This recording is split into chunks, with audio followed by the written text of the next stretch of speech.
교재를 한 권을 가지고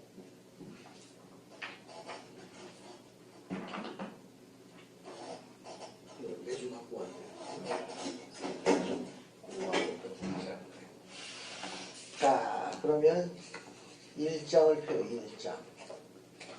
1장을 보면은 제1장 신성한 진리에 대해서 공부. 자, 그러면 진리에 대한 정의가 가장 잘 나와 있는 게 어디냐? 계시록 8장에 진리에 대한 정의가 가장 잘 나왔다고 해요. 교리야서냐 53편 24절. 한번 읽어봐요. 교리야서냐 23편 24절.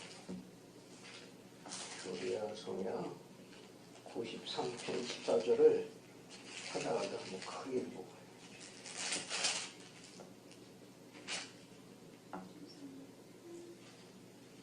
(93편) 24절. 그리고 진리는 사물의 현재와 과거와 미래에 대한 지식이니. 진리에 대한 정의가 제일 잘 나와 있는 거는, 진리라는 거는 사물의 현재, 거기 보면 사물의 현재와 그 다음에 과거와 미래의 지식, 이렇게 정의가 되어 있는데, 우리 오늘 나눠준 유인본 맨 앞에 보게 되면 그 영어 원문이 있어요. 원문을 잘 갖고 와요.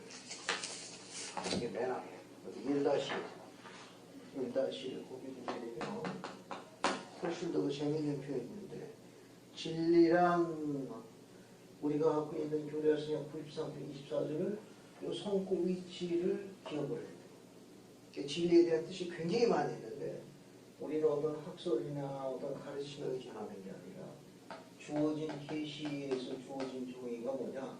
사물의 현재, 과거, 미래의 지시라고 나와 있는데, 1-1을 보게 되면 거기 그 영문을 참조하게 되면 뭐라고 되어 있는 거냐면, 진리라는 거는 실제로 존재하는 거예요. 실제로 현재 존재하고 있습니다. 실제로 현재 존재하고, 과거에 존재했고, 그 다음에 미래에 존재할 사물에 대한 지식. 그래서 영어를 보게 되면 and truth, 진리란 knowledge, 지식이다. or things, 사물에 대한 지식이다. 거기 뒤에 보면 에스테이아, 이 말은 현재 존재한 그런 뜻을 갖고 있는 거예요. 이 단어가 거기에는 안 들어가 있지만 강조되어 있는 거예요. 진리라는 거는 실제로, real, 실제로 에스테이아, 그것들이 현재 존재하고 있고, 그 다음 뒤에 보면은 as they were, 그것들이 실제로 과거에 존재했고, 그 다음에 as they are to come, 미래에 존재할 사물에 대한 지식. 그러니까 이 진리에 대한 정의가 여기 나와 있는 것이 요약되는 게 가장 정확한 정의. 진리라는 것은 실제로 존재하고 있고, 또 과거에도 존재했고 앞으로도 존재하고. 그러니까 진리라는 것은 실제로 지금 현재도 존재하고, 과거에도 존재했고, 미래에도 존재할 그런 사물에 대한 지식을 우리가 진리라고 해요. 그런데 이 제목에 보면 진리 앞에 어떤 단어가 붙어 있어요?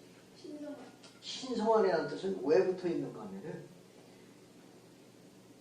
현재 존재하고, 과거에 존재했고, 미래에 존재한다는 건 뭐냐면 영원하다는 걸 얘기한다. 영원. 지금 현재 있고, 과거에 있고, 앞으로도 미래도 있는 거거든.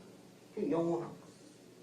이 영원한 거의 특징이 뭐냐면 변하지 않아. 변하지 않아. 이렇게 영원하다는 개념은 변하지 않는 특성이 있어요. 즉 영원하다. 이건 이제 변하지 않는 거. 이처럼 영원하고 변하지 않는 것을 우리가 뭐라고 그러냐? 신성하다라고 이야기합니다. 신성. 그러니까 신성한 거의 특징은 영원한 거예요. 또 변하지 않는 거예요. 실제로 하나지 뭐 재미있는 예를 하나 들어보게 되면 예를 들면 하나님의 속성은 영원하신 거예요. 또 그분은 변하지 않는 분이에요. 그래서 그분은 신성하신 분이라고 하는 거예요. 간단한 이야기를 가지고. 왜냐하면 진리에 대한 정의가 지금 현재 존재하고 과거에도 이미 존재하고 앞으로도 영원한 거예요. 그 영원이라는 특성은 지금도 있고 과거에도 있었고 미래에도 있을 그런 특성이거든요. 그걸 우리가 뭐라고 그러냐? 영원한 거예요. 그 영원한 거는 또 어떤 특성이 있냐? 변하지 않는 거예요. 변하지 않는 거예요. 또 영원하고 변하지 않는 걸 뭐라고 그러냐? 신성하다고 그러는 거예요. 예를 들어가지고 우리가 신성한 사람이다. 어서 와주시오. 신성한 사람이다. 신성한 사람이다. 그러면 이 단어를 갖다가 한 단어로 바꾸면 성도라고 그래요. 성도라고 그러는데 그 성도는 신성한 사람이니까 어떤 사람으로 전환되어야 되느냐. 변하지 않는 사람. 또 영원토록 충실함을 갖고 있는 사람으로 설명하는 거. 그래서 이 진리의 개념에서 앞에 신성하리라는 저 단어가 강조된 이유는 영원하고 변하지 않는 것을 신성하다. 그래서 묶어가지고 영원하고 변하지 않고 신성하다는 거 우리 뭐라고 이야기하냐. 이 단어를 묶어가지고 절대적이다 이렇게 이야기합니다. 절대적. 그러니까 절대적이라는 용어를 쓸 경우에는 이 세 가지의 속성이 전부 다 복합적으로 모여 있는 거예요. 절대적이다면 영원하고 변하지 않고 신성하고. 따라서 신성한 진리를 이 용어에다 갖다 쓰게 되게 되면 절대적인 진리가 있는 거예요. 절대적인 진리. 이 절대적인 진리를 또 다른 말로 뭐라고 그러냐면 기본이 되는 진리라고 해요.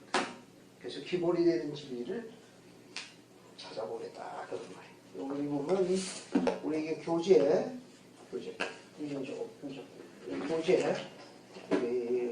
이쪽 보충 말씀 이게 첫 번째 인용문하고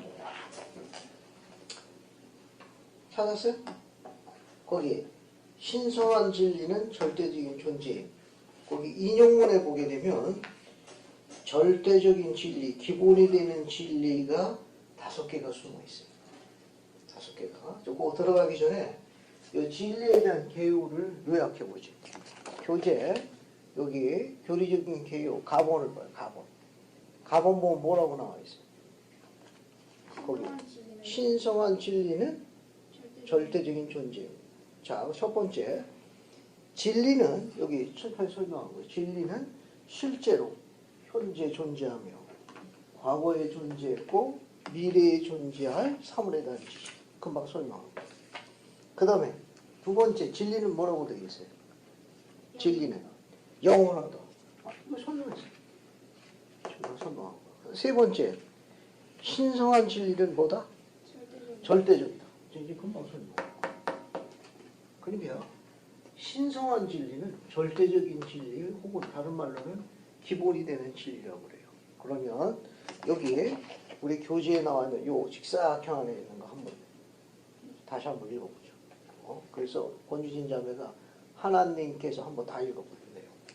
하나님께서 실제로 계시며 구세주이신 예수 그리스도께서 실제로 계시며 모든 사람에게 실제로 불사분멸이 있게 될 것이며 우리가 책임을 지게 될 심판이 실제로 있을 것이며 인생의 목적 및 인간의 행복을 위한 하나님의 계획이 실제로 있음을 아는 것은 지극히 중요한 일입니다. 우리가 이러한 것과 같은 기본이 되는 진리를 알 때 우리는 실제로 중요한 것이 무엇이며 인생을 어떻게 살 것이며 우주 가운데 있는 인간을 어떤 면으로 봐야 할지를 알게 됩니다. 전체적으로 계획을 조감해 보는 것은 커다란 능력입니다. 감사합니다. 니레이백스 장모님이 여기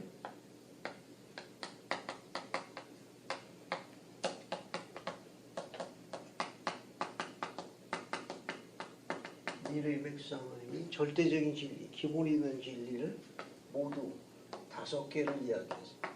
한번 실제로 한번 찾아보자고. 첫 번째가 뭐예요? 하나님께서는 실제로 계시며 하나님께서 실제로 살아계십니다. 살아계신다고 하죠. 존재한다는 거예요. 같은 표현. 여기 하나님은 누굴 이야기하는가 하면 아버지를 이야기하는 거예요. 아버지. 왜냐면 두 번째 뭐라고 되어 있는가 하면 구주이신 예수 그리스도께서 실제로 계시다. 구주이신 예수 그리스도께서 실제로 계시다. 그래서 실제로 계시. 이것도 절대적인 진리예요. 변하지 않는 거예요. 지금 이야기한 이 절대적인 기본이 되는 진리는 현재도 존재하고 있고 과거에도 있었고 앞으로도 있을 거예요. 변하지 않는 거예요. 영원한 거예요. 이게 영원하고 변하지 않는 건 신성한 거예요. 신성한 거예요. 또 영원하고 변하지 않고 신성한 것은 절대적인 거예요. 절대적인 거예요. 이제 절대적인 진리라고. 크게 몇 가지가 있느냐?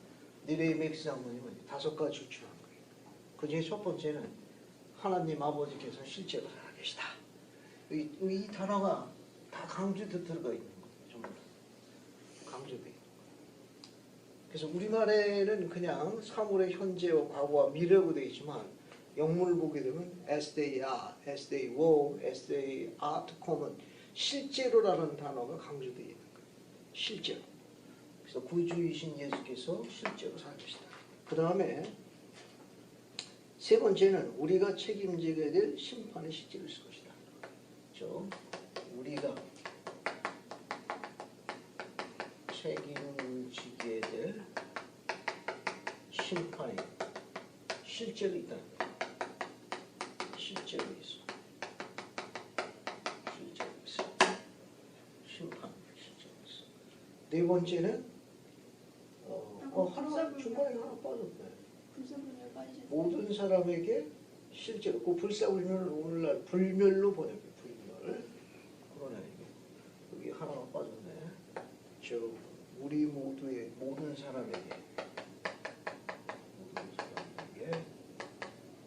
실제로 불멸이 있게 돼. 불멸. 불멸이라는 단어는 이모텔러티라는 거예요. 이모텔러티라고 하는데 이 불멸이라는 건 어떤 걸 이야기하는가 하면 우리 경전 안내서 뒤에 보기에는 설명이 나와요. 뒤에서 한번 보자. 불멸 한번 보자. 불멸. 경전 안내서에서. 경전 안내에서 불멸을 찾아봅시다. 이 불멸이 113쪽에 보면은 나와요. 거기 찾았어요? 113쪽. 뭐라고 되어 있어요? 육체적 여기 사망에 속박 불멸에 대해서 113쪽이 뭐라고 나와 있는가 하면 육체적 사망에 속박되지 않고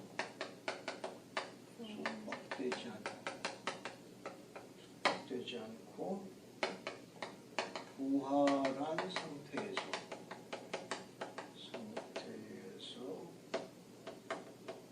영혼이 사는 상태.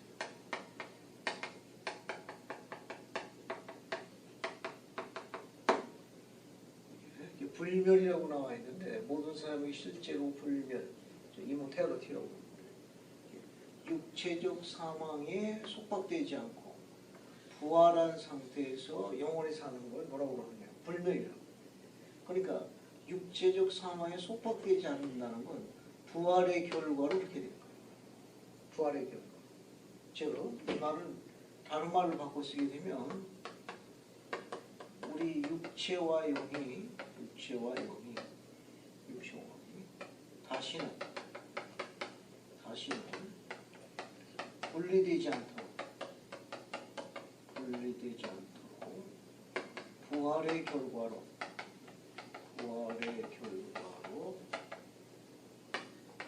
영혼이 결합되는 상태를 또 불멸이라고 하는 거예요. 이게 같은 내용. 아마 오히려 밑에 게 더 이해가 쉬울지도 몰라. 그러니까 우리가 육체적 사망을 겪게 되면은 육체와 영이 분리되는 거예요. 분리되는데 그 육체와 영이 다시는 떨어지지 않도록, 분리되지 않도록 부활의 결과로 영원히 사는 상태를 또 뭐라고 하느냐? 불멸이라고. 그 용어를 이렇게 해서 똑같은 거예요. 이게 육체적 사망에 소복되지 않고. 왜? 육체적 사망이라는 건 영과 육이 분리되는 걸 이야기하는 거예요. 영과 육이 분리되는 건데 이게 다시는 분리되지 않도록 부활의 결과로 영원히 결합되는 상태를 불멸해요. 같은 표현이에요. 그러니까 영원히 사는 건데 영과 육이 분리되지 않도록 결합되는 거예요. 무엇으로? 부활의 결과인 것입니다. 그러니까 불멸의 뜻 이해됐어요? 네. 그러니까 불멸이라는 뜻은 위에 있는 상태보다 오히려 밑에 있는 상태가 더 이해하기 쉬울 거예요. 그 다음에 이제 지금 이제 설명했고 마지막 하나 다섯 번째는 인생의 목적 및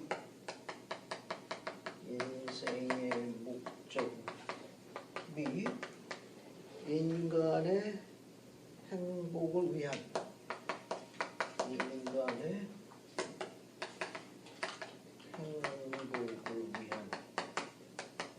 행복을 위한 하나님의 계획이 실제로 있어.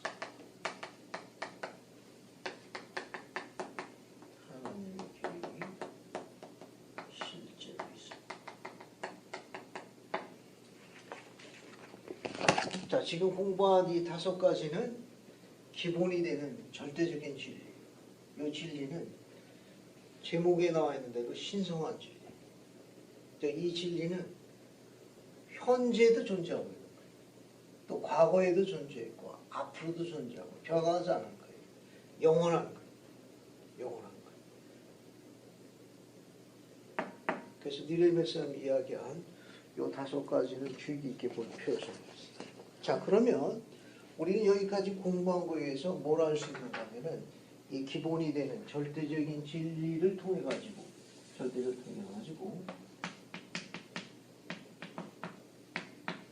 진리의 근원이 바로 누구냐? 아버지와 아들과 성신을 통해서 알려지는 거예요. 이 진리의 근원은 아버지와 아들과 성신이 진리의 근원. 이렇게 진리의 근원은 하나님 아버지와 그분의 아들 구주 예수 그리스도 성신이 진리의 근원. 그 내용이 어디 있는가 하면은 우리 교재 3쪽 여기 나에 보게 되면 나에 하나님은 모든 신성한 진리를 갖고 계시며 이 진리를 그의 자녀에게 부여해 주심. 그 첫 번째 문단 봐. 첫 번째 문단. 찾았어요? 하나님이신 아버지와 아들과 그 다음에 성신은 진리의 근원입니다. 그다음에 건너뛰고 이거 이제 조셉 F. 스미스 회장님이 이야기한 거고 두 번째 문단 앞에 봐요. 보리검용 회장님이 이야기한 거. 거기 보면 현재 존재하며 과거에 존재했고 앞으로 존재할 세상 천지의 철학이란 우리가 신봉하는 무엇을 이야기한다? 복음을 이야기한다. 이 보리검용 회장님은 뭐라고 했는가 하면은 여기 봐요. 여기 보리검용 회장님은 보리검용 회장님이 뭐라고 가르쳤는가 하면 진리란 실제로 현재 존재하고 과거에 존재하고 미래에 존재할 사물에 대한 지식이 그 중에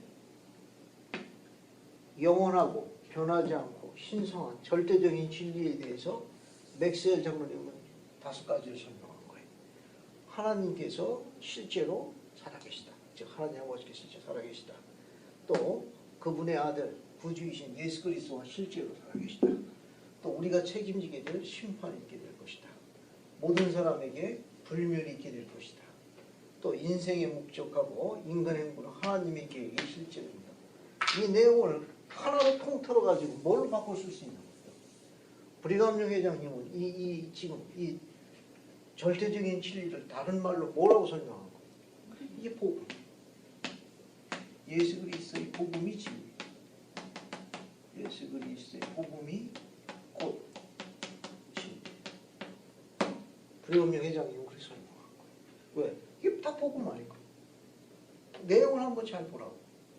아버지께서 실제로 살아계시고 아들이신 예수 그리스도는 실제로 살아계시고 또 심판이 있고 불멸이 이제 주어졌고 또 앞으로도 주어질 거고 하나님의 계획이 이미 존재했고 지금도 있고 앞으로도 존재할 거고 몽땅 다른 뭐 한 단어로 뭘 설명할 수 있는 가스펠 복음. 그러니까 예수 그리스도의 복음이 곧 진리. 바꿔 이야기해가지고 진리란 곧 복음을 이야기하는 거예요. 복음을.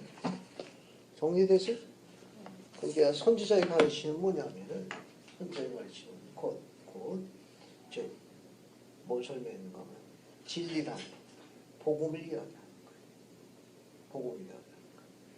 그러니까 우리가 이런 가르침에서 뭘 배울 수 있는가 하면은 우리 성도가 행복하게 생활하려면 어떻게 생활해야 되는 거예요?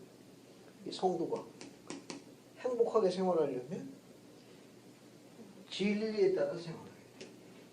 그러니까 진리에 따라 생활한다는 말은 뭐에 따라 생활한다는 거예요? 복음대로 생활하는 거예요. 복음대로 생활하면 어떻게 되는 거예요? 행복해지는 거예요. 그러니까 행복해지려면 뭘 알아야 돼요? 진리를 알아야 돼요. 진리를 안다는 말은 무엇대로 생활하는 거예요? 복음대로 생활하는 거예요. 이게 진리를 깨닫지 못하면 복음대로 생활할 수 없으니까 행복하지 않은 거예요. 성도답게 살 수 없는 거예요. 정리됐어요? 자, 그 내용이 어디 있냐? 3쪽 맨 마지막에 있어요. 저 종이 기다리고 이거 싹 가지고 표지도 한번 가지고. 자, 여기 어찌 잠에만 안 나. 참만. 그나마 저 우영이가 와야 되는데 지금 알바를 하신다. 이런 불행한 일이니까. 8시까지. 누구나 쓰는 거야. 비극적인. 자, 이게 3쪽 맨 마지막인 용어입니다. 3쪽 맨 마지막. 찾았어요? 우리는 하나님께서. 자, 한번 읽어봅시다. 이거. 민경이가 한 번 더 읽어보지. 우리는 하나님께서 인간을 지으실 때 개발할 수 있는 지성과 하늘로부터 지혜로운 자에게 내리는 진리의 빛에 대해 기울이는 조심성과 근면성에 따라 확대될 수 있는 능력을 주셨다고 생각합니다.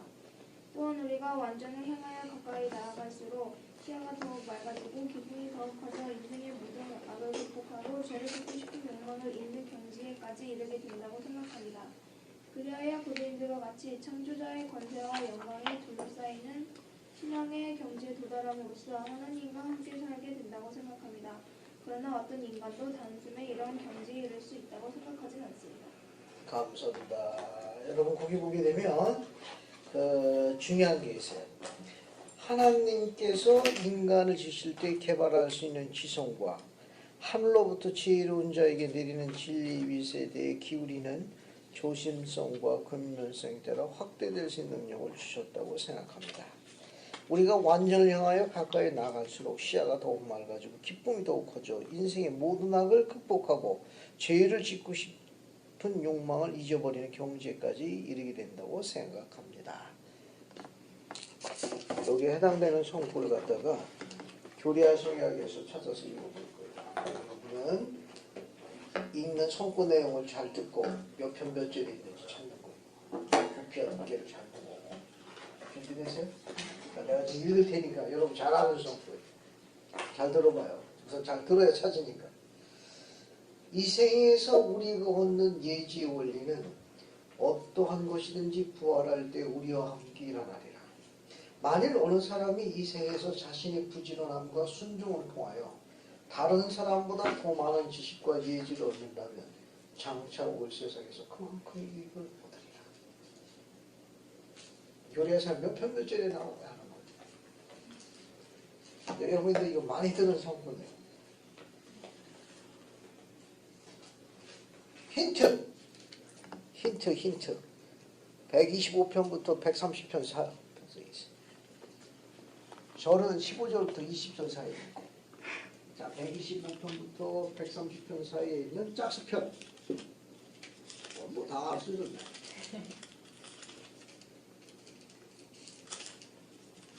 절은 15절부터 24절, 짝수편에 15절부터 20절 사이에 아주 많이 찾는 성.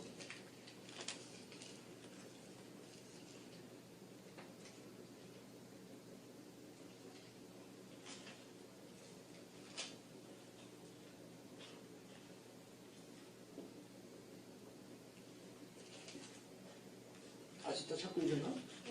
없어요. 130편도 아직. 130편. 그래서 130편 18절, 19절 이 정도 자리에 가고 있고. 이 생에서 우리가 얻는 유지 원리는 어떠한 것이든지 부활 때에 우리와 함께 일어나리라. 그리고 만일 어느 사람이 이 생에서 자신의 부지런함과 순종을 통하여 다른 사람보다 더 많은 지식과 예지를 얻는다면 장차 올 세상에서 그만큼의 유익을 얻으리라. 감사합니다. 거기 보면 19절에 많이 오는 사람이 이 세상에서 자신의 부지런함과 순종을 통하여 다른 사람보다 더 많은 지식과 예지를 얻는다면 어떻게 된다는 거죠? 장차 올 세상에서 그만큼 유익을 얻으리라. 그래서 중요한 거 하나 더 배울 수 있는데 그 우리 18, 19절에서 뭘 배울 수 있는 이 성구를 통해서 뭘 배울 수 있는 뭘 배울 수 있느냐? 여기 봐.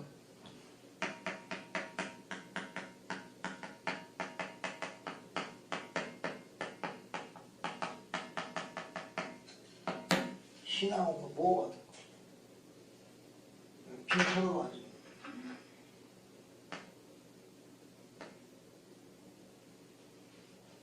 이 철자가 들어간 다음 노력. 신앙은 노력하고 7번 말. 신앙은 영생을 해서 자라나는 나무. 다른 말로 설명. 신앙이라는 건 영생을 향해 자라나는 나무. 이게 나무니까 살아있는 거예요. 성장하는 거예요. 그러니까 신앙은 살아있고 자라나는 거예요. 이것이 계속 여기서 자라나려면 어떻게 해야 되는 거예요? 노력해야 돼요. 노력하지 않으면 신앙은 안 자라요. 아주 독특한 거. 신앙은 대가를 필요한데 노력이라는 대가를 필요해요. 아무것도 안 하면 신앙은 아무것도 안 자라요. 아무리 바쁘고 시간에 쫓긴다 하더라도 주님께 그 희생이라는 여러분의 노력을 제단 위에 올려놔야 나무가 커지는 거예요. 주님은 다른 방편을 축복하셔요. 그래서 신앙이라는 건 다른 말로 들을 것 같은 거예요. 어떤 사람이 신앙이 안 컸으면 그 사람은 자기 신앙을 자라는 위해서 아무것도 노력 안 하는 거예요. 그게 결과가 없는 거예요. 왜냐하면 이 나무는 결과로 이야기하는데 그 결과가 열매거든요. 열매가 없는 나무는 평가되지 않는 것이고 자기 신앙에 열매가 없는 건 노력을 안 하는 거예요. 각자 이제 좋은 나무가 있고 능경나무가 있고 유진나무가 신앙의 나무가 있다. 나중에 그 열매가 다 달라. 그 이유는 뭐냐면 노력과 관련이 있어요. 아무것도 안 하면 이 나무에서 열매가 안 맺어지는 거예요. 아무런 결심은 안식을 못 누립니다. 자, 정리됐죠? 신앙은 뭐와 같다? 노력과 같은 거예요. 노력 안 하면 결실이 없어요. 맺지를 못한다. 자, 그 다음에 이제 어딜 보는가 하면은 이제 2장으로 넘어가요. 2장. 2장은 뭐냐 하면은 계시, 진리를 다루는 방법. 자, 거기 계시에 대한 정의가 나와요. 계시. 여기 교리적인 개요. 가의 첫 번째 1번을 한번 봐. 1번. 1번 뭐라고 되어 있어? 계시란 하나님께서 그의 자녀에게 그의 뜻을 전해주시는 것. 잘했어. 이게 정의예요. 아주 간단한 거. 이 정의는 뭐라고 되어 있는가 하면 하나님께서 그의 자녀에게 그의 뜻을 전해주시는 것을 계시라고 그래요. 이거는. 자, 여기 다시 한번 보게 되면 그래서 2번 보면 뭐라고 해요? 두 번째는 하나님께 속한 것은 오직 계시에 의해서만 알려질 수 있는 거예요. 오직. 그래서 여기 설명을 하나 더 하고 여기 보면은 여기 봐요. 이렇게 변하지 않는 거 영원하라고 해요. 변하지 않는 거.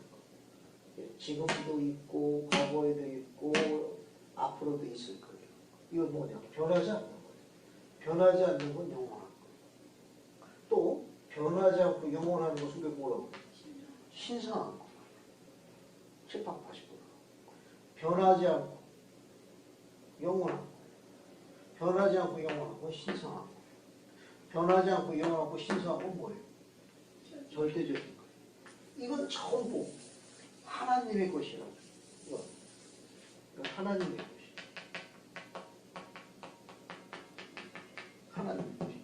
하나님의 것의 특징이 뭐냐? 변하지 않는다. 하나님 변하시는 분. 우리가 변하지. 우리는 뭐 하루에도 수십 번 변하지. 수시로 변하지. 우리는. 자, 하나님은 영원하신 분이 영원한. 우리는 영원한가? 아니요. 우리는 안 영원하지. 누구 이름 같아? 안 영원해. 자, 하나님의 것은 신성해? 신성하죠. 우리는 어째? 가끔 신성하지. 가끔. 또 하나님의 것은 절대적인 거예요. 그래서 변하지 않고 영원하고 신성하고 절대적인 것 중에 하나님의 것이에요. 이런 속성을 가지고 있어야만 계시를 받을 수 있는 거예요. 즉, 이 말은 뭐냐면 자주 변하고 영원하지 않고 신성하지 않고 지저분한 사람 계시를 받을 수 있다 없다? 받을 수 없어요. 계시는 누가 받는 거예요? 하나님의 것을 지니고 있는 사람이 받는 거예요. 그러니까 계시라는 거는 하나님께서 당신의 자녀에게 뜻을 전해주는 거라고 정의하고 있는데 그럼 어떤 사람이 계시를 받느냐? 어떤 사람이 받느냐? 하나님의 것이라는 속성을 지니고 있는 사람이 계시를 받는 거예요. 즉 육적인 인간은 계시를 받을 수가 없어요. 하나님의 것을 가지고 있는 어떤 사람? 신성한 사람, 성도가 받는 거예요. 정리됐어요? 그러니까 성도가 계시를 받기 위해서는 어떻게 세워야 돼요? 여기 나와 있는 진리를 알고 진리를 알아요. 또 진리를 알고 그 다음에 진리를 지키고 진리대로 생활해요. 그 말을 이제 한 단어로 요구하면 그리스의 복음대로 생활하는 거예요. 그렇게 함으로써 뭘 받느냐? 계시가 임하는 거예요. 계시. 정리됐어요? 그러니까 우리가 지금까지 1장하고 2장을 연관해서 보게 되면 계시는 육적 인간한테는 안 오는 거예요. 성도에게, 의로운 사람에게 오는 거예요. 그래서 하나님의 것을 소유한 사람에게 계시가 오는 거예요. 우리 성구를 한번 찾아볼 수 있는데 이런 대표적인 성구 어디 있는가 하면 고린도전서 2장 9절부터 16절. 고린도전서 2장 9절부터 16절. 자, 고린도전서 2장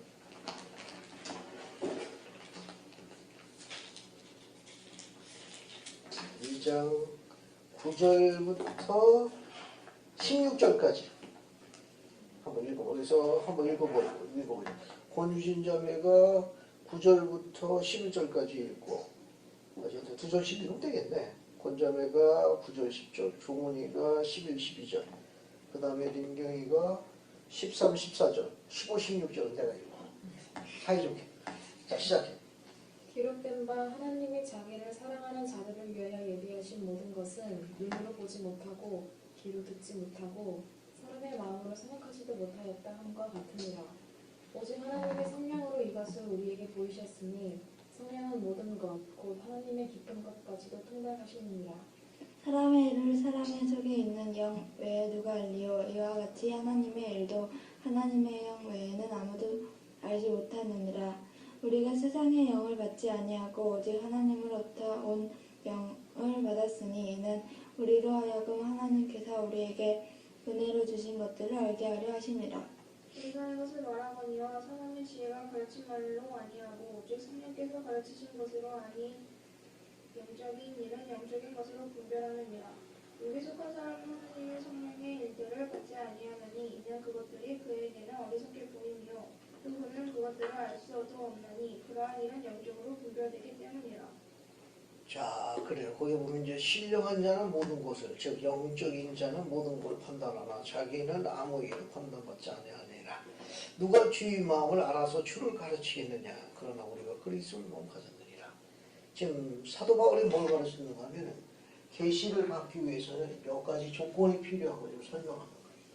그래서 여기 고린도서 2장 9절부터 19절까지 첫째, 계시를 받으려면 우리는 하나님을 사랑.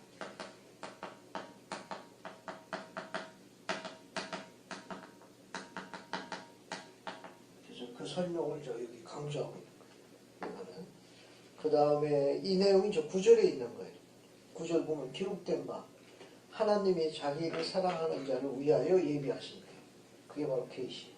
우리가 계시를 받으려면 첫 번째 제일 중요한 원리는 하나님을 사랑해. 그걸 손으로 사랑해야 된다. 두 번째 11절 보게 되면은 밑에서 보면 하나님의 사정을 하나님 경우에는 알지 못하니라. 그래서 하나님의 것은 이런 하나님의 것은 하나님의 영에 의해서 알려지는 거예요. 두 번째 하나님께 속한 것. 하나님이 속한 것. 속한 것은 하나님의 영에 의해서 우리에게 알려집니다.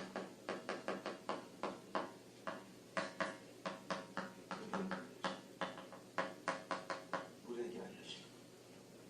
그 다음에 이제 14절 첫 줄 보면 육에 속한 사람은 하나님의 성령의 일을 알지 못하나니.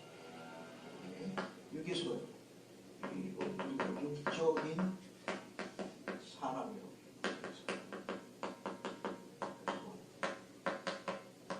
내처를 알려. 육적인 사람은 하나님의 것을 받을 수 없습니다.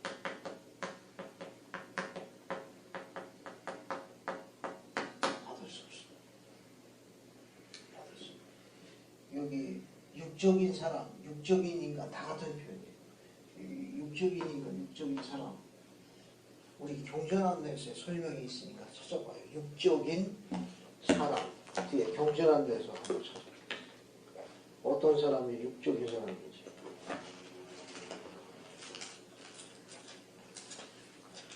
여기 성경의 번역은 이제 육에 속한 사람을 번역하는 같은 거예요.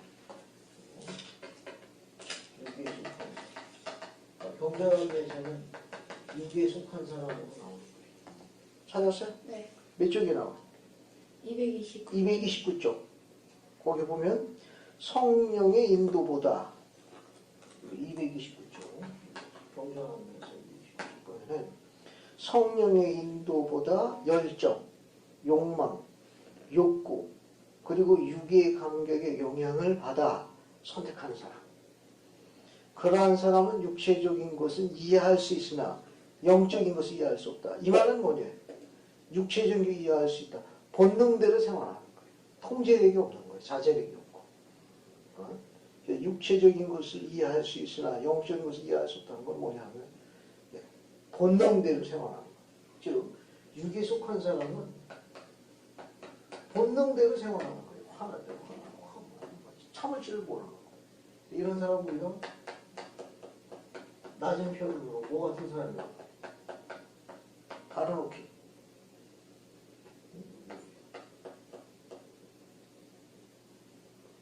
시우자다 시우자. 짐승 같은 사람. 그걸 영어로 내추럴 빌. 내추럴 빌. 그래서 거기 보면 모든 사람은 아담과 이브의 타락 때문에 육신에 속하게 빚물이 죄있다. 육에 속한 사람이기를 그치기 위해서는 각 사람은 예수 그리스도의 속죄를 통하여 거듭나야 한다. 거듭나야 한다. 그러니까 이 육적인 사람은 육적인 인간이 성도가 되기 위해서 어떻게 된다는 거예요? 거듭나야 돼. 복음대로 생활해. 복음대로. 여기 육에 속한 인간이 알겠어요? 육에 속한 인간. 모모 같은 인간이 표현이 그런데 성도가 되기 위해서는 어떻게 해야 돼? 복음대로 그래야 가능. 안 그러면 하나님의 것 계시를 받을 수가 없어. 그래서 사도 바울은 세 가지를 가르칠 거예요. 저 계시는 하나님의 것인데 하나님의 것은 의로운 자들에게 주어지는 거예요. 그러려면 사도 바울이 이야기한 대로 우리는 하나님을 사랑해야 돼. 또 하나님께 속한 것은 오직 하나님의 영리에서만 알려지는 거예요. 육에 속한 사람, 육적인 인간은 하나님을 받을 수가 없어. 왜? 그는 육적인 본능에서만 생활하기 때문에 영이 그에게 구할 수 없다. 그런 말이에요. 그런 특징을 제가. 그 다음에 또 뭘 보는가 하면은 우리가 그런 계시를 받기 위한 여러 가지 이제 방법이 많이 나오는데 거기에서 이제 배울 게 몇 가지가 있어요. 그래서 유인물을 두 번째 장을 봐요. 유인물 두 번째 장. 유인물 두 번째 장 보면은 계시를 받기 위해서 더욱 영적으로 되기 위한 10가지 방법. 10가지 방법. 찾았어요? 자, 그래서 한번 여기 1번부터 10번까지 있으니까 읽어봐요. 그래서 권유진 자매가 1번부터 4번까지 읽고 그 다음에 종훈이가 5번부터 7번까지 민경이가 8번부터 10번까지 한번 크게 읽어봐요. 날마다 경전을 읽음, 간절하고 진지하게 기도함, 의미 있는 금식을 함, 일찍 자고 일찍 일어남, 즐거워함, 열심히 일함, 교환을 극복함. 모든 사람을 사랑하고 사랑을 표현함. 하나가 된 간증을 나누고. 자, 이 10가지 중에 본인이 행하고 있는 게 몇 개가 되나 한번 눈여겨봐요. 10개 중에 내가 이게 몇 가지를 하고 있는지. 늦게 자고 늦게 일어나. 뭐 이렇게 하지 말고. 한번 쭉 조지 크리스천 장로들이 이야기한 거 한번 쭉 찾아가지고 계시를 받기 위해서 영적으로 되기 위한 10가지를 한번 쭉 봐요. 그 중에 이제 10가지 중에 제일 우선순위 1번이 뭐라고 되어 있어요? 날마다 경전을 읽음. 날마다 경전을 읽음. 그래서 우리 교재에서 한번 찾아보자. 어디 보는 거면 4쪽에 교재 4쪽 봐요. 2장 4쪽 다의 4번 봐요. 다의 4번. 봤어요? 다의 4번? 네. 거기 보면 우리가 경전을 연구하며 그 말씀을 깊이 생각한다면 주님께서 우리에게 진리를 밝혀주신다. 중요한 게 하나 있어. 뭐가 있는가면 여기 이제 우리가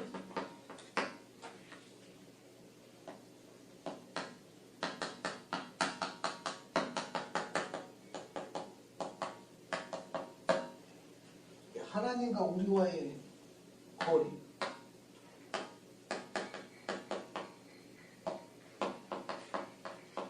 디스턴스. 하나님과 우리의 이 거리가 그냥 참 소원하게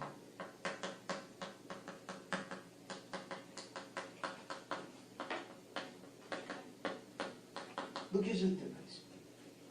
하나님과 나에게 너무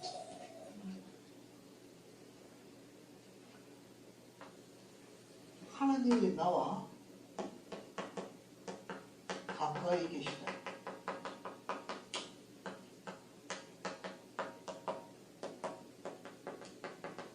느낄 때가 없지.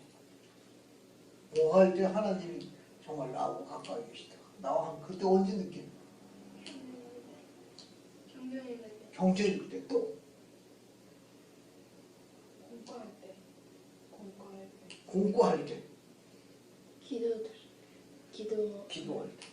그 중에 제일 중요한 거는 경전이에요.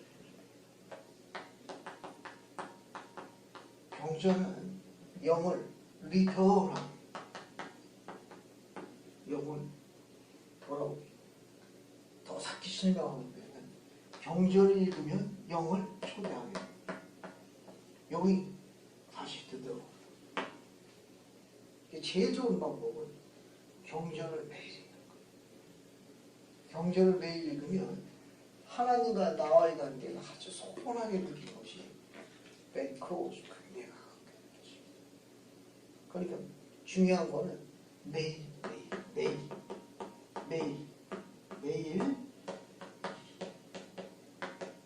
일정한 분량, 일정한 장소에서 꾸준히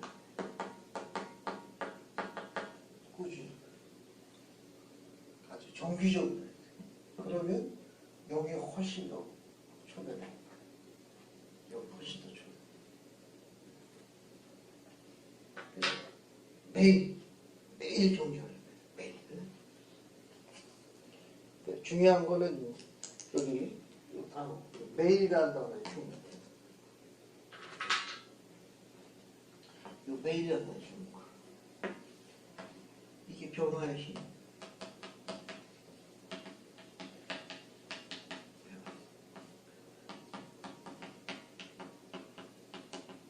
매일 반복할 때 힘이 자라나. 그러니까 변화의 힘이 언제 생기는가 하면은 매일 반복할 때, 그 작은 게 매일 쌓일 때 비로소 변화의 힘이 생겨요. 아주 작지만 무엇이든지 매일 반복하게 되면 위대한 게 돼요. 위대한. 중요한 거는 매일 반복하고 매일 반복하면 체인지, 변화할 파워가 생겨요. 반드시 변화합니다. 우리가 눈여겨봐야 할 점은 뭐냐면 생활 속의 작은 변화예요. 그 작은 변화는 뭐냐? 매일 꾸준히 반복하는 거예요. 매일 꾸준히 반복할 때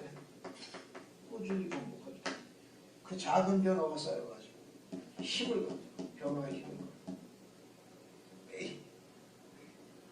그래서 경전을 매일 읽고 기도도 매일 아침 6번씩 개인기도 충실. 그리고 또 경전에서 볼 수 있는 또 중요한 몇 가지가 있는데 리파이로부터 배울 수 있는 거예요. 이건 잘 아는 건데 그래도 하나 더 찾아봅시다. 리파이전서 18장 3절 한번 짧게. 리파이전서 18장 3절 찾았어요? 그래서 권유진 장로님 한번 읽어봐요. 또나 니파이는 자주 산으로 들어갔으며 주께 자주 기도하였나니 그러므로 주께서는 내게 위대한 일들을 보여주셨느니라. 자, 이 성구에서 눈에 들어오는 강조 부사가 있는데 자주. 거기 집어넣으면 돼요. 남경이는 자주 산으로 들어갔고 주께 자주 기도했나니. 됐어요? 자주. 매일 꾸준히 반복된 거예요. 매일. 그 당시에는 성전이 없었기 때문에 고대에서 성전이 없을 때 산은 성전의 역할을 하시는 거예요. 그래서 나 니파이는 자주 산으로 들어갔으며 주께 자주 기도. 자주라는 강조부사가 들어가요. 자, 자주 산에 들어갔고 자주 산에 가서 기도했는데 결과도 주님께서는 니파에게 뭘 보여주신 거예요?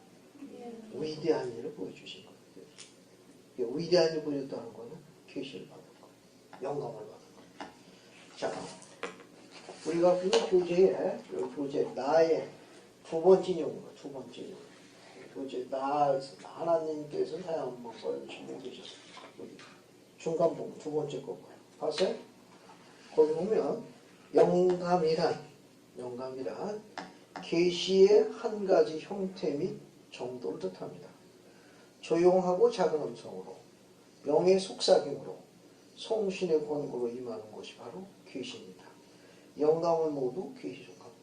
그런데 영감이라고 그랬으니까 그 계시는 직접 주님이 우리 귀에다가 음성을 들려주신다는 거예요. 아니면 그것을 느낀다는 거예요. 느끼는 거예요. 주로 영감을 느끼는 걸로 막 아주 강력하게 다시 실패 한번 봐요. 여기 니파이가 자주 어딜 갔다고 그랬어요? 자주 산에 갔다고 또 자주 산에 가서 뭐 했다고 그랬어요? 기도했어요. 결국 이 말은 뭐냐면 자주 산에 가서 기도했다는 거. 이 기도를 다른 말로 바꿔 쓰게 되면 명상이라고도 바꿀 수 있어요. 명상이요. 그러니까 우리가 기도하고 경전을 반복해서 읽게 되면 어떻게 되느냐? 확정되는 게 명상. 그렇게 명상할 적에 어떻게 되느냐? 계시가 임하는 거예요. 영감이 떠오릅니다. 느껴지게 됩니다. 느껴집니다. 재현하나 시간이 날 적에 아침 이른 아침도 좋고 저녁에도 좋고 일주일에 적당한 횟수를 정해가지고 주변을 산책하는 거 명상하고 아주 기분 전환도 되고 엔돌핀도 되고 또 훨씬 더 우리 생활하는데 윤택함을 가져다 줄 수 있는 윤활유 같은 작용을 해주시고 일주일에 한 두 번에서 세 번 정도 이렇게 산책한다든지 아니면 걷기 운동을 하고 일석이조 건강관리도 되고 또 명상할 수도 있고 또 그 시간에 그런 생각을 많이 정리할 수 있고요. 그러니까 피트니스 같은 거라서 돈 주고 꼭 운동하려고 이야기하는 거예요. 주변에 산책할 수 있는 장소가 있어요. 그리고 또 걷기 운동할 수 있는 코스들이 좀 잘 만들어 놓습니다. 그런데 가가지고 이제 시간을 투자하는 그러면 그런 명상을 통해 가지고 생각하는 일이 자꾸 싹트게 돼요. 명상하게 돼요. 또 그런 명상을 통해 가지고 영감이 떠오르고 그런 영감이 떠오르면 하루 생활에 큰 윤택함을 얻어요. 또 그런 걸 통해 가지고 받을 수 있고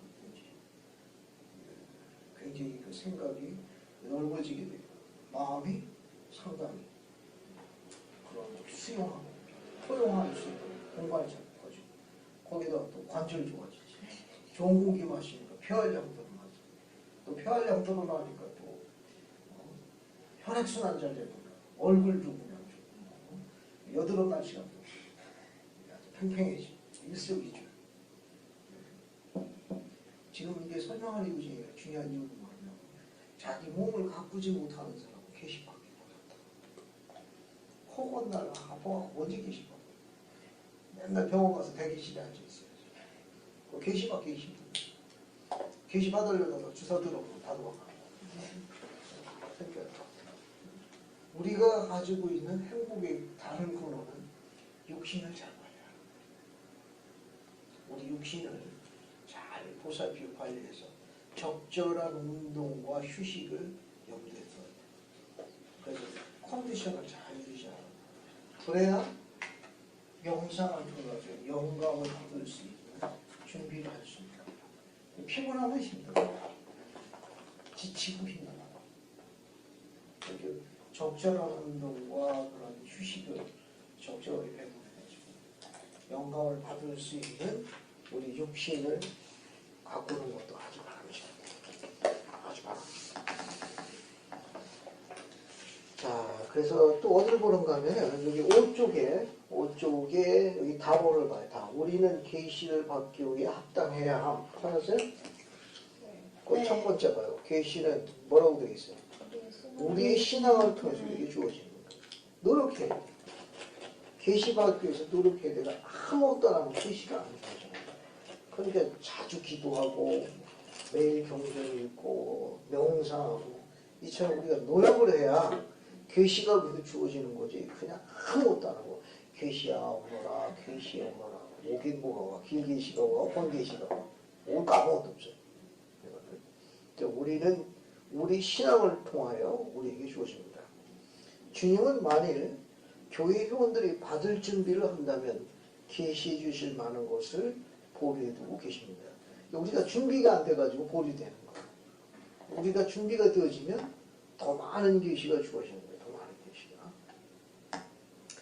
건너뛰고 여러분이 그 책, 즉 성경의 교리를 따르면 그 가르침을 지침으로 삼는다. 여러분은 그 책의 인도를 받아 읽을 것을 알게 되며 예수 그리스도와 대화하며 천사의 방문을 받고 꿈과 시험과 계시를 받고 여러분 스스로 하나님을 알며 이해하게 될 것입니다. 그 뒤에 거 그리고 경전을 참고하십시오.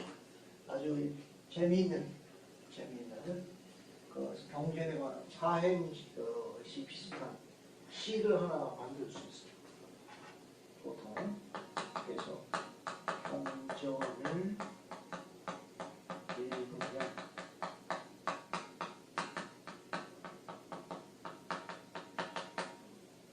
뭐지 모르겠다. 경전을 읽으면 무엇이 자라난다? 뭐가 자라난다? 신앙이죠. 신앙. 경전을 읽으면 신앙이 자라납니다. 경전을 읽으시면 신앙이죠. 또한 신앙이 자라납니다.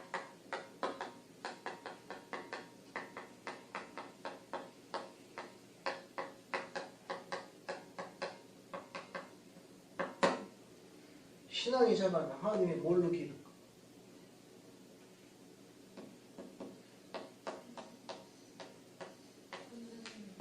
권능을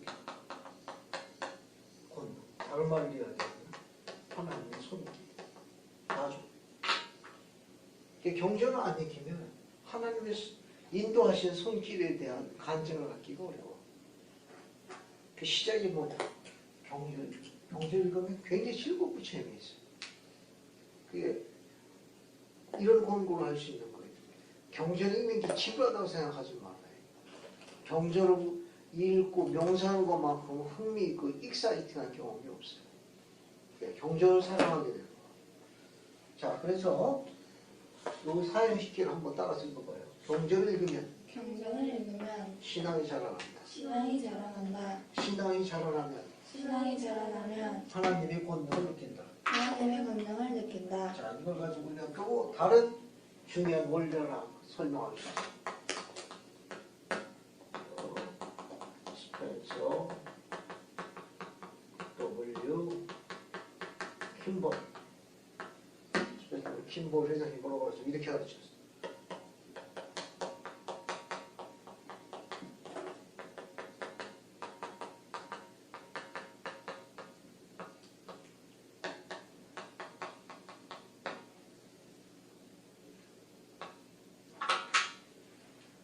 뒤에 문장을 완성하는 거예요. 알겠어요?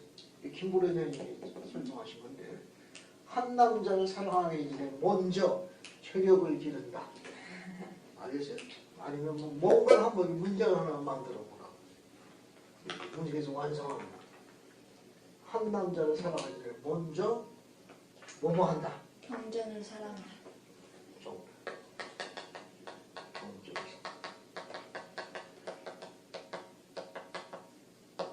킴볼 회장이 가르친 거예요. 한 남자를 사랑하기 전에 먼저 경전을 사랑해. 먼저 경제.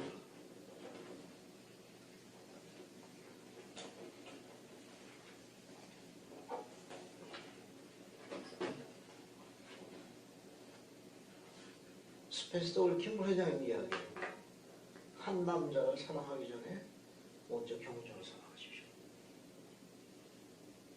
자, 그러면 왜 킴블 회장님은 한 남자를 사랑하기 전에 경제를 먼저 사랑하라고 권고하신 이유가 무엇인지 옆에 있는 바로 우리 세리 시스터즈 한번 의견을 나눠봐.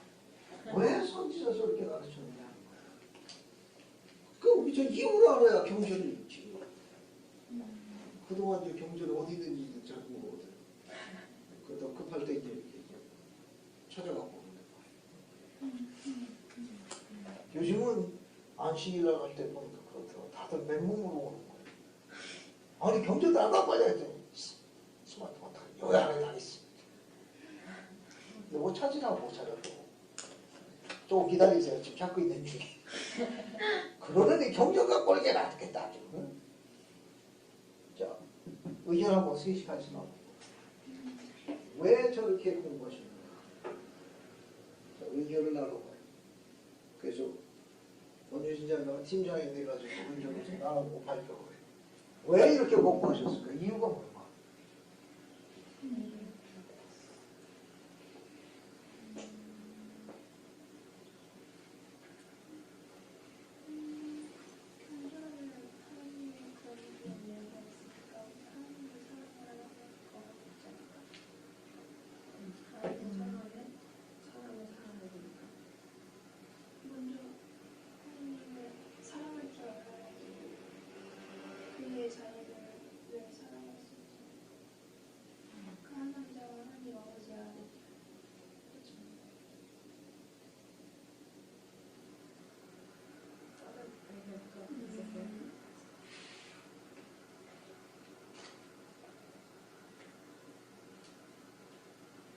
세상을 우리가 살아갈 때 경전을 읽으면서 우리가 올바른 길로 갈 수 있고, 우리 교회 안에 있는 내가 하려는 사람, 하고 싶은 사람, 그런 사람들을 찾을 수 있는 방법을 알려주세요.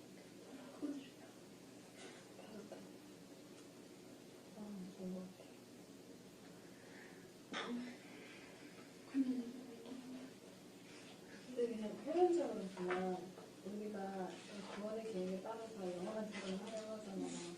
그런데 그냥 그 형제를 찾기 급급하지 말고 먼저 나 자신부터 준비하기 위해서 경전을 읽으라는 게 좋을 것 같아. 이제 정확히 알죠.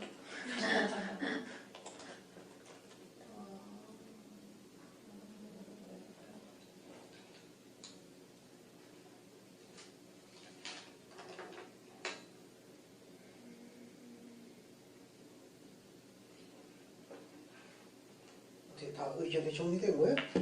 자, 어떻게 정리된 거예요? 근데 각자 의견이 있었는데요.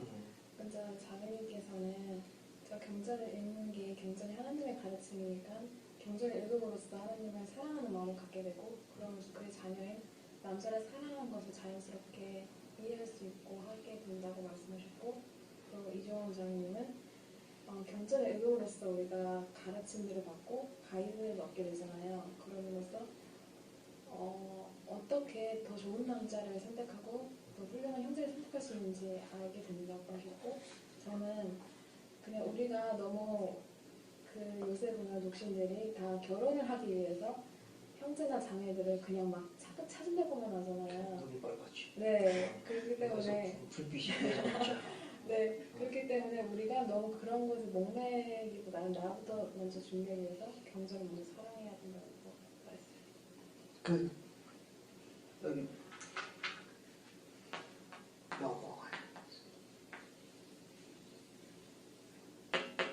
영고가 이건 훈련해야 돼. 영은 그냥 임하는 게 아니거든. 지금 갖고 있는 모든 문제는 영이 다 해결해줘. 그럼 모든 분별력과 판단에 관한 부분 다 이게 훈련되어지게 되면 벌써 느낌이 달라. 느낌. 아주 편안한 느낌이 있고 따뜻한 느낌이 있는데 불안하고 이게 아주 너무 강력한 메시지가 오거든. 그 어디서 오죠? 경전을 사용합니다. 그 능력이 자꾸 향상이 되죠. 그래서 한 남자를 사랑하기 전에 안 그러면 왜 육적인 스펙만 볼 가능성이 많아요. 그러면 가르치는 나 같은 남자는 눈물이 안 가르치지. 내가 제일 좋아하는 성격일 거 아니야. 우리 화영이도 좋아하거든. 사람은 외모를 보지만 나 주 하나님은 그 사람의 중심이다. 아빠 이 성격 너무 좋아요. 아빠도 일찍이 좋아하는 성격이다. 이야기죠. 육적인 눈으로 보는 게 아니라 영적인 눈으로 보는 눈을 갖게 해준다. 육적인 눈으로 보는 게 아니라 영적인 시각을 갖게 해줘. 이것을 뭐라고 하느냐? 신앙의 눈을 갖게 해. 신앙의 눈. 경전을 읽으면, 경전을 사랑하게 되면 신앙의 눈을 갖게 돼. 영적인 분별력을 갖게 된다.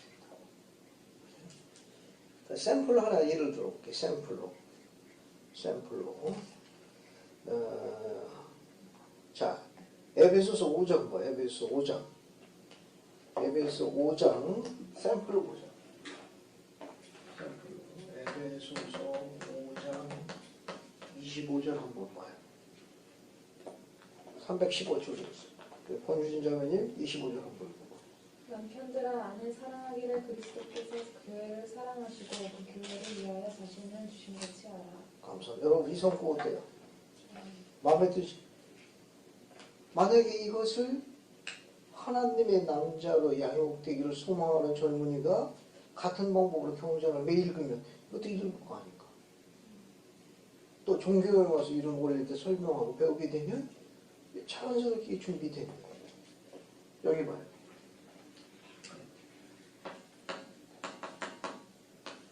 그리스도와 교회와의 관계를 묘사한 거예요. 그리스도의 교회 관계를 묘사하는데 지금 에베소서에 뭘 이야기했는가 하면 에베소서에 그리스도께서 교회를 위해 가지고 어떻게 하셨는가 하면 자신을 주신 거예요. 자신을 주신 거예요. 목숨을 바쳐서 속죄하신 거예요.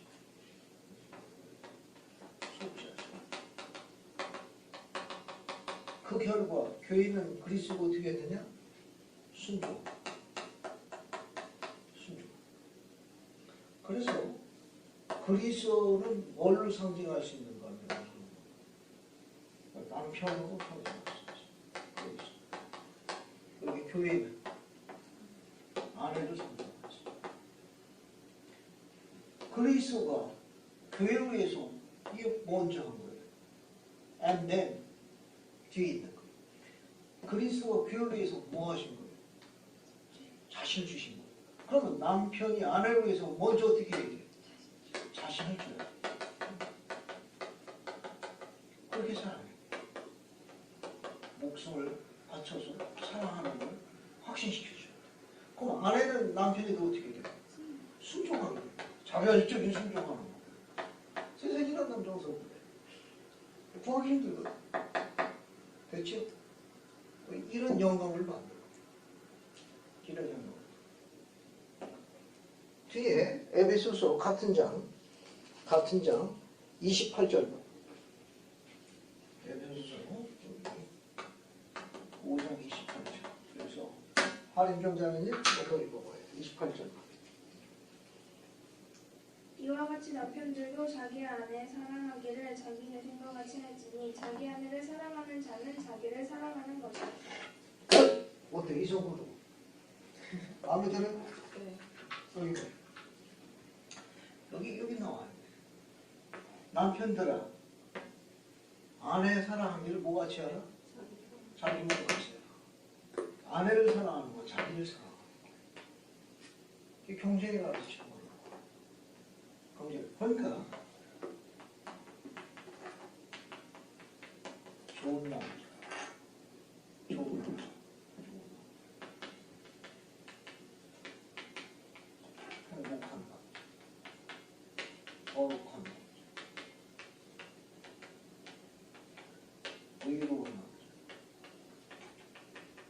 네 종류의 남자에 대해서 시간 잡을 때 정의를 한번 내려보도록 시작해. 시간을 잠시 줄게. 어려운 거 있었죠. 좋은 남자. 나름대로 정의를 해보라고. 행복한 남자, 거룩한 남자. 한 주씩 한번 만들어 보라니까. 정답은 없어, 알겠어요? 정답 없는데. 그래도 실제적인 의도를 맞아야 돼. 자, 이거 한번 정의를 한번 해. 좋은 남자, 행복한 남자, 거룩한 남자. 그리고 인용을 읽고 마실 테니까. 완전 좋은 여자를 갖고 있는 사람. 행복한 여자를 갖고 있는 사람. 큰게 아니야.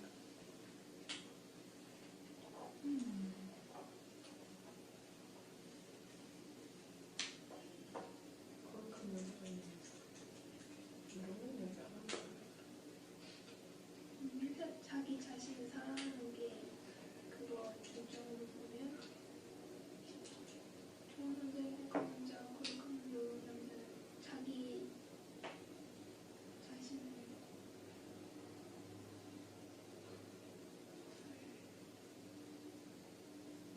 그렇게 수도 있다. 컨트롤할 수 있는 남자이고 그 관점에서 보면 자기 자신을 다 준비하는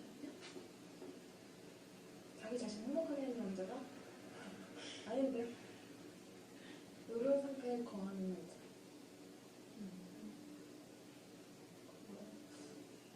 자기 자신을 잘 준비하는 남자? 자신은 하나하나 다 정리하시고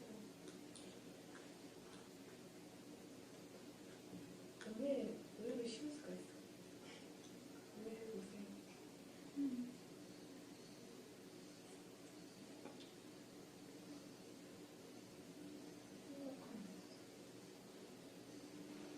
자기를 행복하게 해주는 아내가 있는 남자.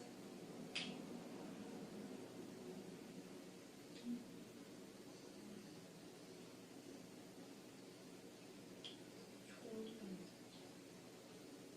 저는 그냥 제 의견을 보면 남자가 자기 자신을 잘 조절할 수 있어서 자기에 대해서 그 행복한 느낌을 느끼니까 행복한 남자고 계시를 초대해.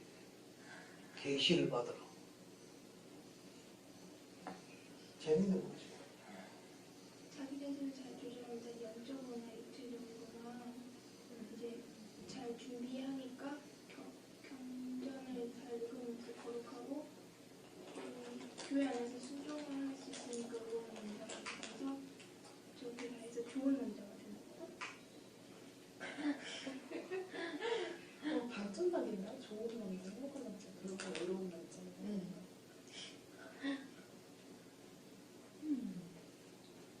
그럼 좋은 남자는 발전하는데 자, 됐어. 이제 정의를 한번 해보자고. 좋은 남자는 어떤 남자로 정의되어 있어? 저는 자기 자신을 잘 조절하고 준비한 남자. 저기 자제력이 있는 남자. 예. 자제력이 있는 남자. 아주 중요한 거예요. 자제력 있는 남자를 선택해요. 자제력이. 그래서 대사할 때 자꾸 꼬집어 보라고. 얼마나 자제한가. 우스갯소리고. 그 다음에 행복한 남자는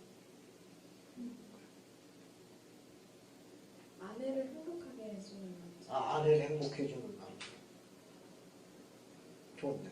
또 거룩한 남자. 교회 가서 하루 종일 사는 남자. 그래요. 안색들이 별로 안 좋네.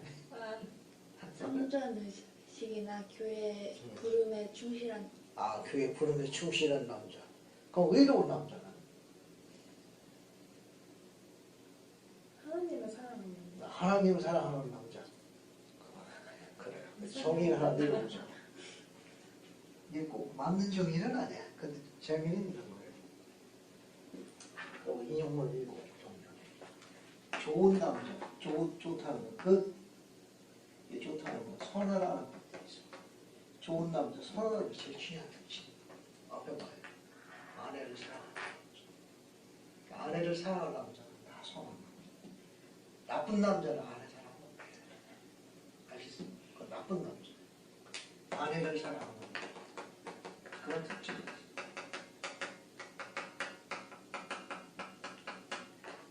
이건 하나님의 속성이에요.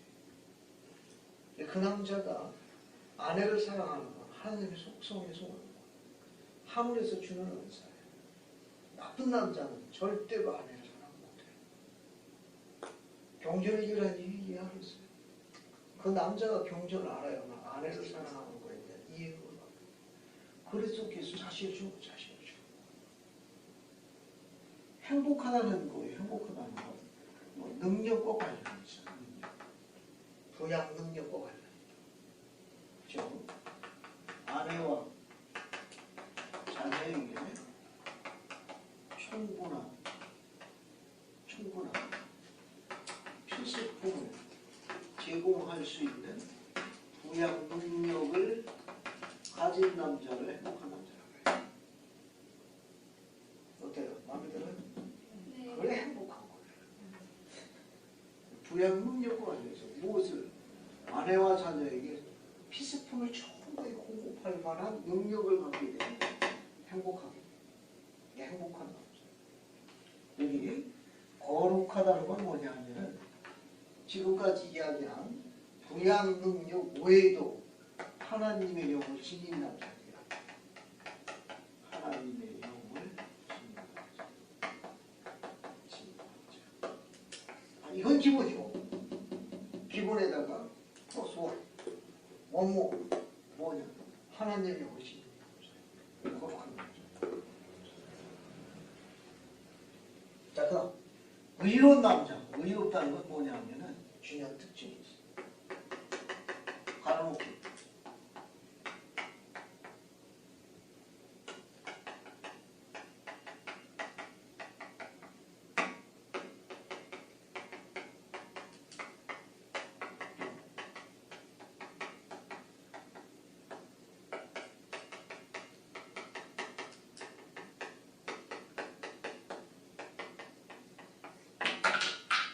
자, 여기 단어 less 뭐 덜 생각하고 덜 생각. 자신을 덜 생각. 덜 생각하고 아내를 더 생각. 언제? every day. 매일. 그 남자는 뭐라고 그래요? 이런 남자. 어때? 마음에 들어요? 네. 얼마나 마음에 드냐고. 우리 이런 남자를 키우자고 얘기해요. 이런 남자를 키워가지고 오래 살려주자는 거지. 지상에 오래 살게 하자는 거지. 어때? 정의가 재밌지 않아요? 네. 좋다. 자, 그래서 이제 정리하기 위해서 유인물을 한번 읽어봅시다. 실화예요, 실화.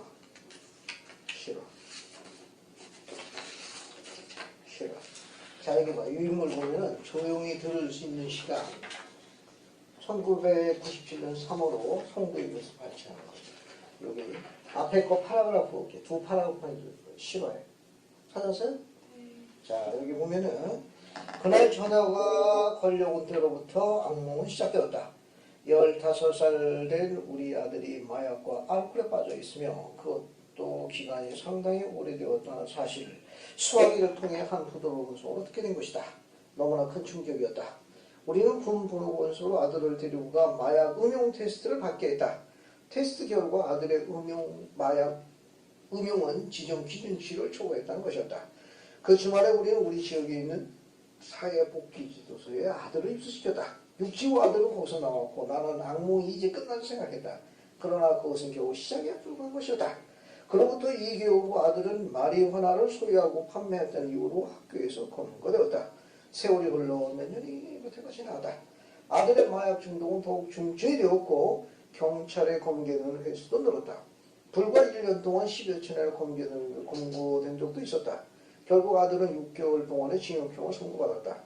매주일 우리는 아들을 면회하러 교도소로 방문하였으며 그러고 나서 당시 시내에서 건축 중이던 성전으로 향했다. 성전으로 들어가 우리는 앉아서 울었다. 어찌 이런 일이 일어날 수 있단 말인가. 나는 아들을 위해 자주 기도하였다. 성전 기도용부에 아들의 이름을 써놓았고 금식주만 아니라 매주 일요일마다 아들을 위해 금식하였다. 아들이 교도소를 나와 다른 곳에서 지나게 된 후로부터 매주 월요일 저녁 식사 때와 다른 가족 모임에서 아들을 불렀다. 건너뛰고 두 번째 사선친 거예요. 두 번째. 찾았어요? 거기서 끝에까지 살기 위해서 한번 봐요. 어느 월요일 아침이었다. 나는 기도하면서 한 가지 강한 느낌을 받게 되었다. 그것은 아들이 조용히 들을 수 있는 시간은 잠자는 시간뿐이었으므로 그가 잠든 동안은 그에게 특별한 꿈을 주셨으면 좋겠다는 걸 하나님 아버지에게 간구하고 싶은 마음이었다. 그때 나에게는 하나님께 말씀드려야 할 구체적인 말까지 떠올랐다. 그러다가 두려운 생각이 들었다. 내가 이 충동을 잘못 이해하고 있는 것이 아닌가 하는 의심이 일어났다. 내가 그런 부탁을 해도 될까? 그러나 전과 같은 충동을 두 번 넘긴 후 비로소 그 충동을 했다. 나는 무릎을 꿇었다. 우리 아들에게 자기가 지은 모든 죄를 생생히 기억해 주시고 그의 모든 죄의 짐을 자신이 느낄 수 있게 해주시되 구세주께서는 아직도 그를 사랑하고 계시며 그가 돌아오길 원하고 계신다는 걸 그 즉시 깨닫게 해달라고 나는 감동받은 대로 이제 열렬히 간구했다. 얼마나 세월이 흘렀다. 어느 여름날 밤늦게 아들이 집으로 돌아왔다. 문 앞에 서서 가족들이 자기를 환영해 줄지 불안해하는 모습이었다. 그는 입을 열었다. 감독님 댁에 들렸다가 오는 길이며 선교사를 나오시다고 말하는 것이었다. 나는 달려가 아들을 안았다. 그리고 우리는 같이 울었다. 아들은 여태까지 그가 겪어온 고통스러운 생활을 2시간가량 이야기했다. 그러고 나서 우리에게 용서를 빌었다. 그동안 마음속에 상처를 입었던 남편은 처음에는 회의를 느끼는 표정이었다. 그러나 그날 밤 아들이 여러 시간을 이야기하는 두 손을 뻗어 아버지 무릎에 얹으며 자기에게 아버지의 축복을 해주지 않겠냐 부탁했을 때 또 한 번 기적을 보았다. 남편의 밤에는 눈물이 흘러내리고 그의 마음이 즉시 부드러워진 것이었다. 그로부터 얼마 후 아들은 신권 지도자 모임에서 그가 다시 활동하던 위해서 말씀해달라는 부탁을 받았다. 그 지도자 모임에서 아들은 이렇게 말씀을 했다. 어느 날 밤 저는 꿈을 꾸었습니다. 그 꿈속에서 저는 제가 지은 모든 죄를 생생히 기억할 수 있었습니다. 그때 저는 저의 무거운 짐을 느끼게 되었습니다.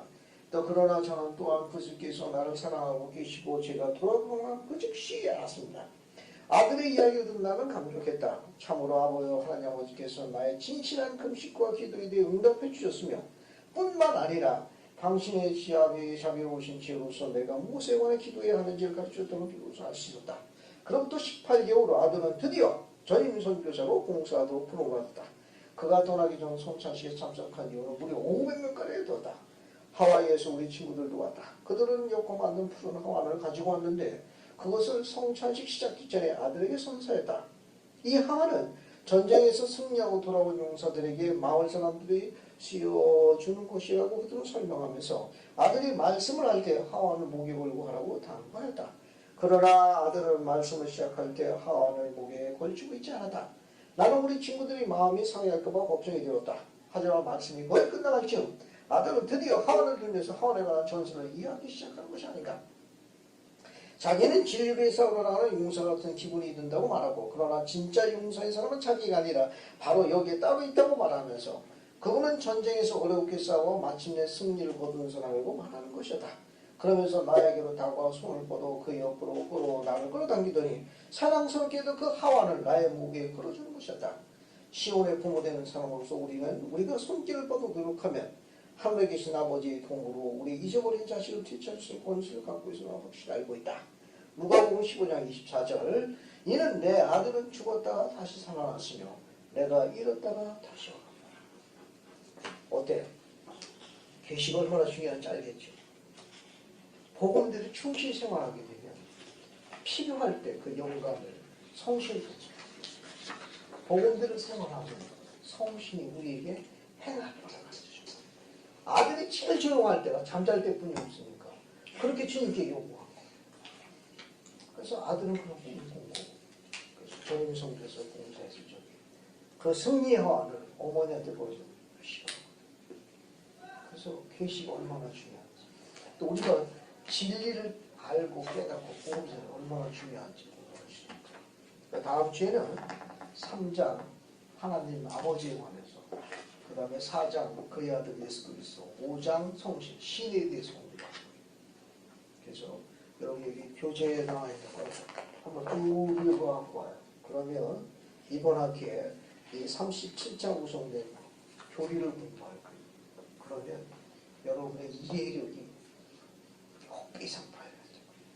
복음이 얼마나 우리를 즐겁고 또 교리가 우리를 얼마나 안식을 누리기 위해서 평화를 줍니다. 노력해요. 알겠어요? 그래서 다음 주에는 3장, 4장, 5장을 공부합니다. 예수 그리스도